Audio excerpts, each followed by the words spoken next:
उम्मीद करती हूँ अच्छे होंगे। तो स्टूडेंट्स, आज का हमारा टॉपिक होने वाला है सेल की सारी ऑर्गेनेलीज पर। सेल के अंदर जितनी भी ऑर्गेनेलीज पाई जाती हैं उनके बारे में आज हम ब्रीफली डिस्क्राइब करेंगे एंड उनके नोट्स भी प्रोवाइड करेंगे।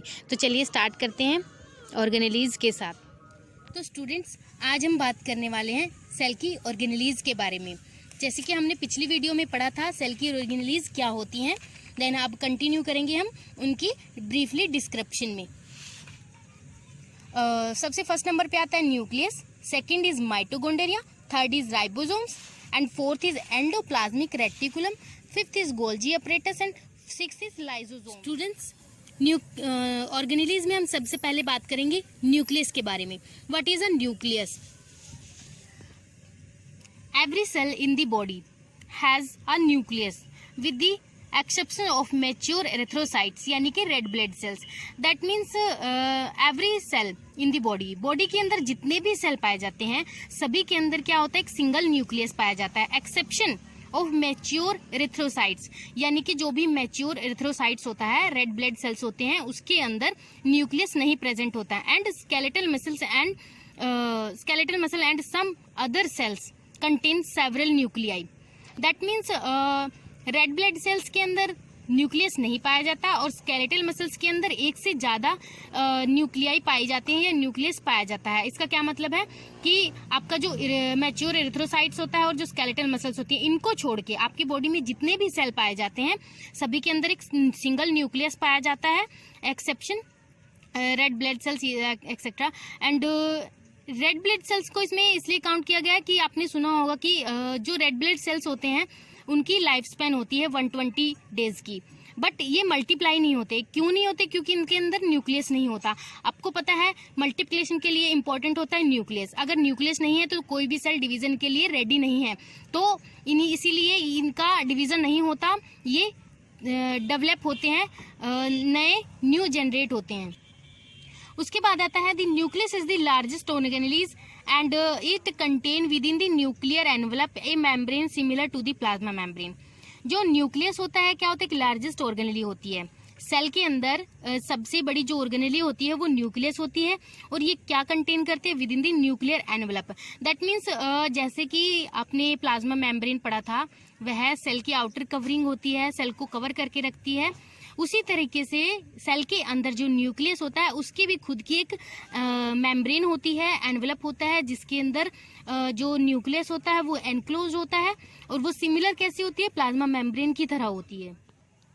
Next, the nucleus control the cell and all its activities. Without a nucleus the cell would die. That means nucleus control करता है सेल की सारी एक्टिविटीज को। पूरे सेल को कौन कंट्रोल करता है? न्यूक्लियस। दैट मीन्स न्यूक्लियस क्या होता है, एक हेड होता है सेल का। Without a nucleus the cell would die. That means बिना न्यूक्लियस के सेल डाई हो जाएगा, वो लाइव नहीं रहेगा, जिंदा नहीं रहेगा। That means without a nucleus a cell live can not be possible. Next जो चीज आती है, the nucleus control the body's genetic material. ये स्टूडेंट्स, ये बहुत इंपॉर्टेंट लाइन है, पॉइंट है, बहुत इंपॉर्टेंट है।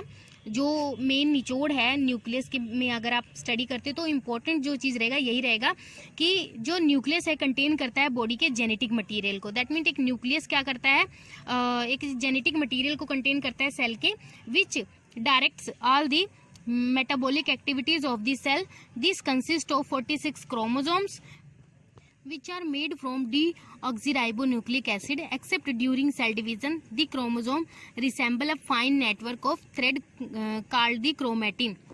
मतलब कि जो न्यूक्लियस होता है कंटेन करता है genetic material which directs all the metabolic activities. जो भी सेल की मेटाबॉलिक एक्टिविटीज होती है उनको न्यूक्लियस डायरेक्ट करता है दी सेल।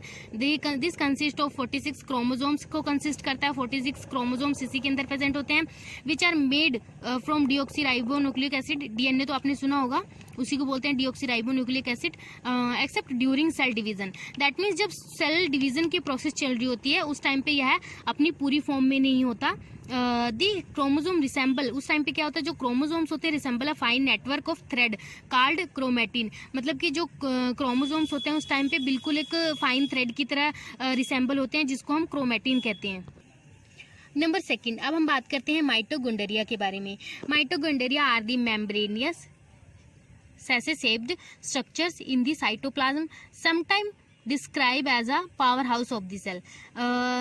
Friends, जो powerhouse of the cell, that means ये एक सेल को एनर्जी प्रोवाइड करता है, इसीलिए हम इसे power house of the cell बोलते हैं। तो माइटोकॉन्ड्रिया क्या होता है कि मेम्ब्रेनियस सैसे शेप्ड स्ट्रक्चर होता है साइटोप्लाज्म के अंदर।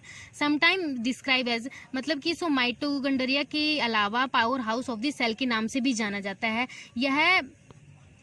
यह मेडिकल स्टूडेंट्स के लिए एक जनरल नॉलेज का क्वेश्चन होता है कि power house of the cell क्या होता है, तो इस लाइन को याद रखिए।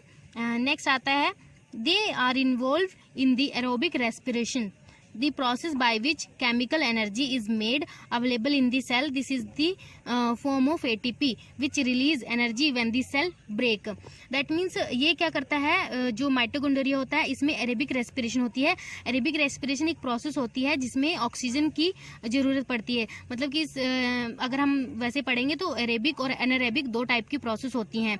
जो एरोबिक होती है उसमें ऑक्सीजन की जरूरत होती है और जो एनारोबिक होती है उसमें ऑक्सीजन की जरूरत नहीं होती। तो इसमें क्या है कि एरोबिक रेस्पिरेशन होती है, दैट मीन्स इसमें ऑक्सीजन की जरूरत होती है, यूज होता है। इसमें क्या होता है, केमिकल एनर्जी फॉर्म होती है और सेल के अंदर वो हमेशा अवेलेबल रहती है। किस फॉर्म में? एटीपी की फॉर्म में, जो कि क्या करती है, एनर्जी रिलीज करती है। किस टाइम पे? जब सेल को कोई प्रॉब्लम होती है, सेल ब्रेक होने लगता है या कुछ भी वीक होने लगता है, उस टाइम पे सेल को कौन करता है एनर्जी प्रोवाइड? वो माइटोकॉन्ड्रिया उस टाइम पर सेल को एनर्जी प्रोवाइड करता है, इसीलिए इसे power house of the cell भी कहा जाता है। The most active cell type have a greatest number of mitochondria. Example, liver, muscles and spermatozoa. That means active cell, that means आपने कई बार सुना होगा कि हमारी बॉडी में कई इंटरनल जो ऑर्गन होते हैं वो हमेशा काम करते रहते हैं, वो रेस्ट नहीं करते। जैसे कि हमारा हार्ट हो गया, हमारा लीवर हो गया, स्पर्मेटोजोआ हो गया, मसल्स हो गई, ये हमेशा काम करते रहते। तो इनके पास इतनी एनर्जी क्यों, कैसे आती है इतनी, मतलब इतना ये हमेशा 24 घंटे काम कैसे कर सकते हैं? तो यहाँ पर क्या होता है कि माइटोकॉन्ड्रिया का जो अमाउंट होता है वो ज़्यादा होता है। सेल के अंदर जो माइटोकॉन्ड्रिया होते हैं वो ज़्यादा अमाउंट में प्रेजेंट होते हैं इस जगह पर, इस ऑर्गन में। उसी वजह से क्या होता है, वो हमेशा एक्टिव रहते हैं। Number 3 is ribosomes. These are the small granules. These are composed of RNA and proteins. That means ये क्या होते हैं, स्मॉल ग्रेन्यूल्स होते हैं, मतलब कि छोटे छोटे दाने की तरह होते हैं। जैसे कि मस्टर्ड सीड्स होते हैं उस तरह से ये छोटे छोटे दानों की तरह होते हैं। These are composed of RNA and protein, मतलब कि इनके अंदर RNA प्रेजेंट होता है और प्रोटीन भी। Using RNA, ribosomes form the protein from amino acid. That means ribosomes का मेन इंपॉर्टेंट काम क्या होता है, प्रोटीन फॉर्मेशन का। राइबोसोम्स आर प्रेजेंट फ्री और on the surface of the endoplasmic reticulum in free form in cytoplasm. Ribosomes make protein form use with cell. That means ribosomes क्या होते हैं, दो टाइप में प्रेजेंट होते हैं, एक तो फ्री होते हैं, एक बाउंडेड होते हैं। जो फ्री होते हैं वो तो साइटोप्लाज्म के अंदर इजिली मूव करते हैं और जो बाउंडेड होते हैं वो एंडोप्लाज्मिक रेटिकुलम के ऊपर प्रेजेंट होते हैं, उसके सरफेस पे। और जो फ्री वाले होते हैं साइटोप्लाज्म के अंदर, वो प्रोटीन को फॉर्म करते हैं। इसके बाद आता है endoplasmic reticulum. It is the series of interconnecting membrane which form canals and connect with the cytoplasm. That means ये क्या करता है, एक सीरीज को फॉर्म करता है जो क्या होती है, इंटरकनेक्ट होती है, interconnecting membrane. That means endoplasmic reticulum क्या होता है, एक सीरीज होती है किसकी, इंटरकनेक्टिंग मेम्ब्रेन्स की, which form canals and consist with the cytoplasm. There are two types of endoplasmic reticulum, smooth endoplasmic reticulum and rough endoplasmic reticulum. Smooth endoplasmic reticulum, its surface is smooth, and rough का its surface is rough due to the presence of ribosomes on its surface. And smooth, it synthesis lipid and steroid hormones. It also detoxified the drugs. It is the site for the synthesis of protein. That means जो smooth होता है वो क्यों होता है, क्योंकि वहाँ पे राइबोसोम्स प्रेजेंट नहीं होते, वो फ्री होते।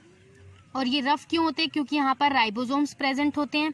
ये क्या सिंथेसिस करते हैं, लिपिड एंड स्टीरॉयड हार्मोन। और क्या कहते हैं यहाँ पे, it is also detoxified drug को डिटॉक्सिफाई करते हैं। और ये क्या होती है, मोस्ट इंपॉर्टेंट साइट होती है किसके लिए, प्रोटीन सिंथेसिस के लिए। Next is the Golgi apparatus. The Golgi complex is located near the nucleus. That means जो गोल्गी अपरेटस होता है वह न्यूक्लियस के बिल्कुल पास में होता है। The Golgi apparatus pack the secreted protein. This protein produced by the ribosomes are then accumulated in the cisternae of the Golgi apparatus. The protein and its associated vessels is referred to as a secreted granules. That means Golgi apparatus का सीधा सीधा मतलब है कि यह क्या करता है, जो भी सिक्रेटेड प्रोटीन्स होती हैं उनको क्या करता है, पैक करता है और अपने अंदर स्टोर करता है। जो भी राइबोसोम्स प्रोटीन को सिक्रेट करता है, रिलीज करता है, अगर उनकी ज़रूरत नहीं होती तो ये क्या करता है, उन्हें अपने पास सिस्टरने के अंदर क्या करता है, स्टोर कर लेता है एंड नेक्स्ट टाइम के लिए स्टोर रखता है। उसके बाद आता है लाइसोसोम्स।